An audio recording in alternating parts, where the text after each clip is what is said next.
Hello, my name's Gary and I'm going to talk to you today about a recent experience in leading change. And the first thing I'm going to do is get down from this pedestal. I participated in a number of changes, OCR, SSR and Horizon, and I'd always felt somewhat done to. The communications were always really unfeeling. Understandably so, they were very generic, and what I was interested in was me. How did it affect me? Was I at risk? What were my options? During OCR, I was contacted by the Chief of Staff of the then Commercial Director, who started the conversation with, "Hello Gary, you're direct," so I'm now labelled. "We'd like you to ask a question from the floor at the end of the presentation." Yeah, I'd like to participate, I'll ask a question. She then said, "We'll email you the question we'd like you to ask," which I duly received later that day. A few days later, I found myself sitting as part of an audience, very much like today, and very dutifully raised my hand when asked if there was any questions. And I asked a different question. I asked a question that was important to me. Last year, a further organisational change was required within the Commercial Directorate. This was largely due because of the former Tube Lines organisation and the former APD organisation coming together, so there was duplication. Having gone through a selection process, that's right, somebody interviewed me and gave me this job, it was my role to lead the change, a first for me. Now clearly there was a requirement for formal communication, particularly with the trade unions and those affected. But I decided fairly early on that I would reinforce the messages through what I describe as a pit head review. So a very informal briefing held in the office, there were no invitations. At 10 to 4 on a Friday, I would stand and ask anybody within earshot if they would like to hear what I'd been doing that week. Now I was terrified that nobody would turn up, so I'd gone round the kitchens earlier in the day and tapped up a few people, so I knew at least 2 people would turn up. But it was clear to me that it was an environment where people could ask questions.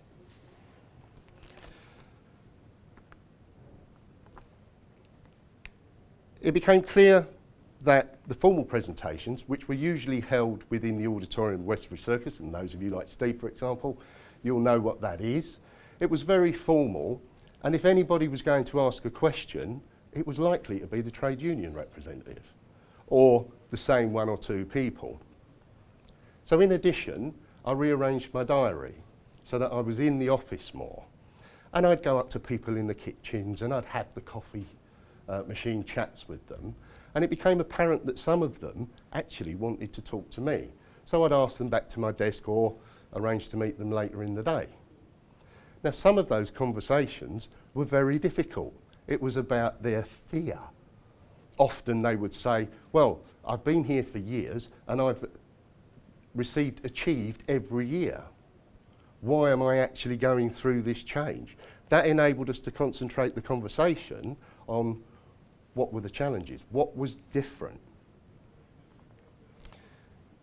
In some cases, we had discussions about their aspirations, very often outside of work.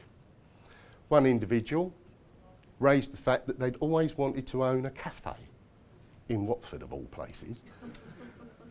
That enabled a discussion about all the options, so we could actually discuss voluntary severance and how that became an enabler for this particular person to achieve that ambition.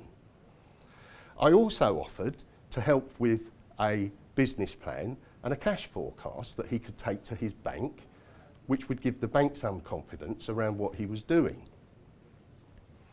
That individual was one of the first people to take the voluntary severance. I get an email every now and again, apparently very happy and reasonably successful. The business is going well. There's obviously a big demand for sausages in Watford. Fantastic football team. Of course it was done. Now, whilst I can't say that I'll never find myself standing in front of a lectern presenting death by PowerPoint, it actually demonstrates to me that you need to talk to the individual. The conversations that I was having were as much about them as anything else. So what is it that you want? How does this affect you? My experience has changed me. I think that the way we approached it means that I like to think I'm much more approachable now. I know an awful lot about people, some of which I don't want to know actually. So for example, I know who has, like me, a holiday home. I know who's a pilot of a light aircraft. I know whose daughter goes to Birmingham University and whose daughter goes to Leeds University. And more importantly, I know who has season tickets to Arsenal, should I ever need to ponce one. We continue to have what I call the Pithead Reviews. It's part of our normal working week. I don't spend a great deal of time in Westbury now, and if I'm not there, somebody else will conduct it. I have on occasion asked people, should we stop doing this? And in every case, I get a resounding no. They value, as do I, because I get just as much now from it, the opportunity to talk about what we're doing. I may not be quite as frank as perhaps I should be on occasion, but during the change, we talked about such things as the voluntary severance, the selection criteria, the additional competencies that we'd be introducing. Maybe I shouldn't have done, but actually it enabled us to have full and frank discussion. If there were 3 things that I would suggest you should remember when conducting change, you have 4 minutes for questions and answers. It would be communication starts with a conversation. Be visible and be available.